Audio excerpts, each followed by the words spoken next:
قرآن و سنت میں اصول بتائے جاتے ہیں، پھر جب کوئی ایسی چیزیں جو ان اٹینڈڈ چھوڑی جاتی ہیں ان کو اہل علم جو ہیں کتاب و سنت کی روشنی میں سمجھ کے امت تک صحیح بات پہنچا دیتے ہیں۔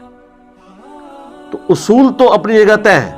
اس کو آپ مثال کے طور پر سمجھ لیں کہ اس وقت تمام مکاتب فکر کے تمام جید علماء، ایون ان کی پبلک بھی اس بات پر اتفاق کرتی ہے کہ سگریٹ اگرچہ نشہ نہیں ہے کیونکہ اس سے ہوش تو نہیں جاتی، لیکن یہ گناہ اور حرام ہے، یا کوئی احتیاط میں بولے گا تو مکروہ تحریمی کہہ دے گا۔ وہ کہتے ہیں جی حرام کے لیے نص قطعی کتاب و سنت کی چاہیے ہوتی ہے، چونکہ ہم نے یہ ڈیڈکٹ کیا ہے لہٰذا ہم اسے مکروہ تحریمی، اور دوسرے معنوں میں وہ فقہ کی ٹرم میں حرام ہی ہوتا ہے۔ مکروہ تحریمی اتنی کراہت والی چیز جس کی آلموسٹ حرمت ہے۔ تو ظنی الدلالہ تو ہے، یہ قطعی الدلالہ نہیں بھی، تو یہ سگریٹ کے اوپر سب نے جو گناہ کا فتویٰ لگایا ہے، حرام کا فتویٰ لگایا ہے، تو وہ کس آیت کے تحت لگایا ہے؟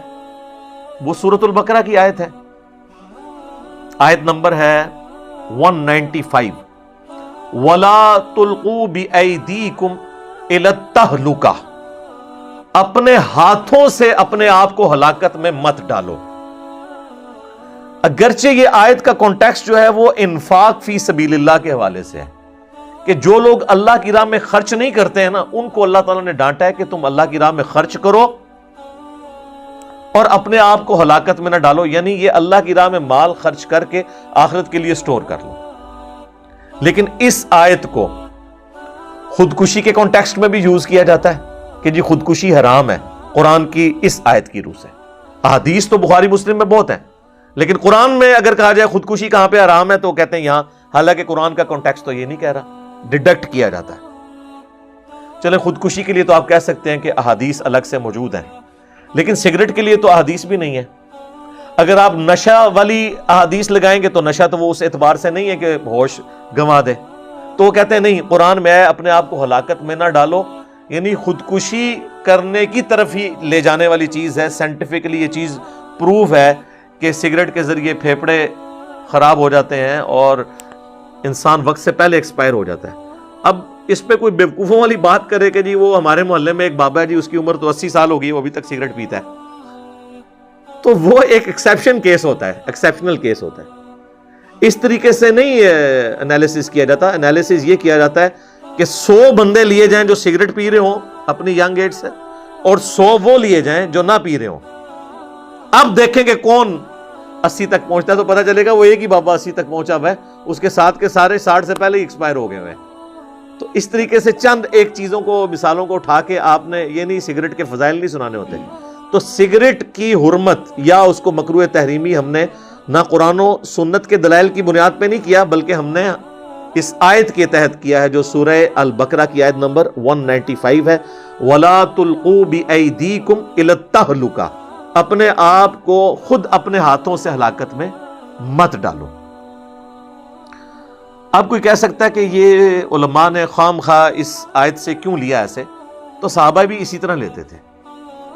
اس کی میں آپ کو ایک مثال پیش کرتا ہوں۔ صحیح بخاری اور صحیح مسلم دونوں میں ایک حدیث موجود ہے کہ ایک عورت عبداللہ ابن مسعود رضی اللہ تعالیٰ عنہ کے پاس آتی ہے اور کہتی ہے کہ میں نے سنا ہے کہ آپ ایسی عورتوں پر لعنت کرتے ہیں جو عورتیں دانتوں کے درمیان گیپ بنواتی ہیں اور گندواتی ہیں، جو ٹیٹو بنوانا، اور چہرے کے بال نوچتی ہیں، جس کی آج کل ایک ماڈرن فارم یہ پلکنگ ہے۔ تو ان تینوں اعمال کرنے والی عورتوں پر آپ لعنت کرتے ہیں؟ تو ابن مسعود نے فرمایا ہاں، میں کیوں نہ لعنت کروں ایسی عورتوں کے اوپر جن پر اللہ کے رسول صلی اللہ علیہ وآلہ وسلم نے لعنت کی ہے، اور اس سے بڑھ کر اللہ نے اپنی کتاب کے اندر، اپنی کتاب میں قرآن کے اندر لعنت کی ہوئی ہے، تو میں ایسی عورتوں پہ کیوں نہ لعنت کروں؟ تو وہ عورت کہتی ہے کہ حضرت میں نے پورا قرآن پڑھا ہے، مجھے تو قرآن میں ایسی کوئی آیت نظر نہیں آئی کہ جس میں اللہ تعالیٰ نے ٹیٹو بنوانے کو یا دانتوں میں گیپ بنوانے کو یا چہرے کے بال اکھاڑنے کو حرام کہا ہو۔ اچھا، وہ چہرے کے بال عورت اکھاڑ سکتی ہے، اس پہ اجماع ہے، جو مونچھیں یا داڑھی نکلیں، کیونکہ وہ فطرت کے خلاف ہے۔ مرد کو اللہ نے دی ہے، عورت کو نہیں دی۔ یہ ان بالوں کی ہے کہ جو بال اللہ نے دیے ہیں عورت کو، اور وہ جان بوجھ کے اکھاڑ دیتی ہے۔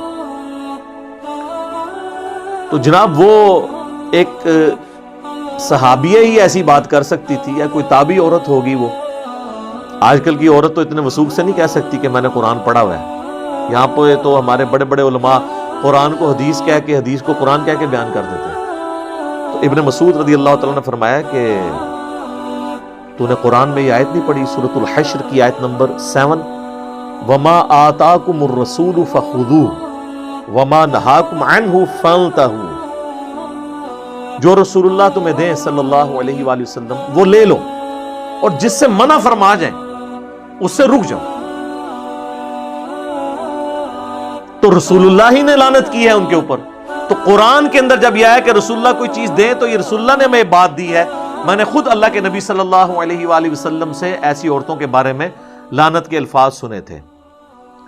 اچھا، آپ قرآن کھول کے سورۃ الحشر کی آیت نمبر 7 پڑھیں گے تو آپ کو پتہ چلے گا یہ آیت مال غنیمت کے بارے میں ہے کہ جو مال غنیمت میں سے حصہ رسول اللہ تمہیں دیتے ہیں صلی اللہ علیہ وآلہ وسلم وہ لے لو، اور جو کسی کو نہ دینا وہ برا نہ مانا کرے، کیونکہ اللہ کے نبی علیہ السلام کی آپ نے اتباع اختیار کرنی ہے۔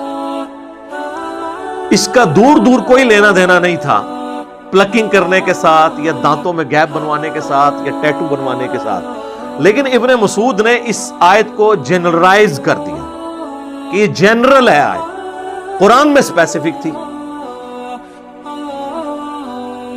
اب اس عورت نے کہا کہ میں نے تو سنا ہے آپ کی بیوی بھی ایسا کرتی ہے، تو ابن مسعود نے کوئی برا نہیں مانا۔